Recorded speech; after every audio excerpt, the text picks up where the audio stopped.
nella sala storica del Museo dello Scarpone. In questa stanza abbiamo in esposizione oggetti dall'Ottocento e del primo Novecento. Qui, per esempio, abbiamo la prima testimonianza scritta della presenza calzaturiera a Montebelluna.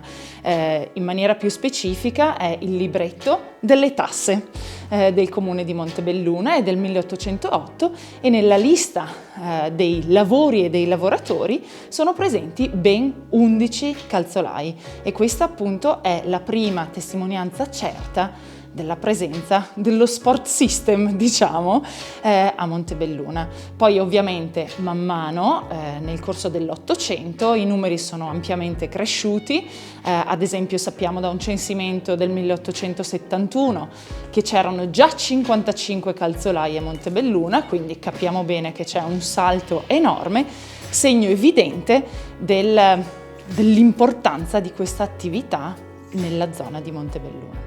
Qui abbiamo degli esempi dei primi scarponi che venivano utilizzati sia per le camminate in montagna, che era un intrattenimento molto popolare nel primo Novecento, ma anche degli scarponi studiati e realizzati solamente per sciare.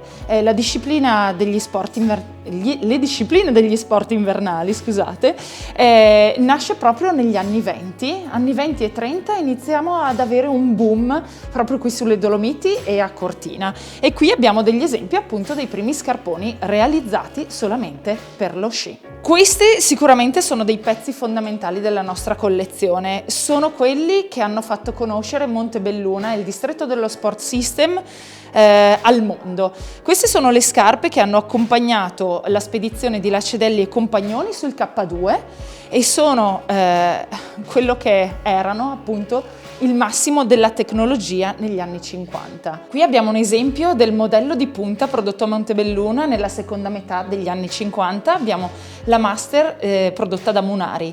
Era il modello più costoso all'epoca, infatti costava 45 lire, quando lo stipendio medio del territorio era sui 25-30 lire. E per chi se lo ricorda, Zeno Colò, un campionissimo degli anni 50, ha vinto anche l'oro olimpico ad Oslo e qui è la sua scarpa prodotta da Nordica. Possiamo vedere uno dei primi scarponi prodotti interamente in plastica. Questi non sono stati prodotti a Montebelluna, bensì negli Stati Uniti da un certo Bob Lange, che poi ha dato avvio a appunto la sua azienda. Lui ha intuito che i nuovi materiali plastici potevano essere utilizzati in modo innovativo per poter produrre uno scarpone da sci. Ecco, qui abbiamo la galleria dei campioni, qui ci sono le scarpe firmate di alcuni dei campionissimi. E questo a riprova del fatto che il distretto di Montebelluna non ha creato solo scarponi da sci, ma scarpe per qualsiasi tipologia di sport, pressoché qualsiasi.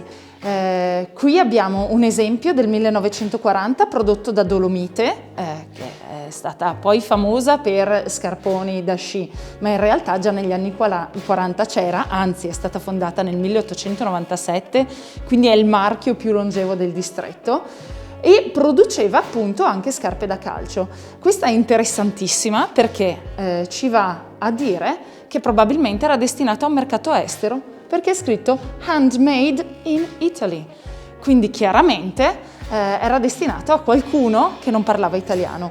La stessa dicitura è lavorazione manuale dal 1897 in italiano, ma il fatto che sia scritto in inglese mi fa intuire che fosse destinato a un mercato estero. Qui abbiamo delle scarpe interessantissime prodotte a Montebelluna, ma di un marchio che tutti conosciamo e pensiamo essere, come giustamente è, americano, statunitense, cioè la Nike o Nike. In realtà abbiamo una piccola sede per le eccellenze qui a Montebelluna e questa scarpa, questa specifica in esposizione prodotta per Riccardi, è una scarpa celebrativa per i 20 anni di presenza di Nike a Montebelluna.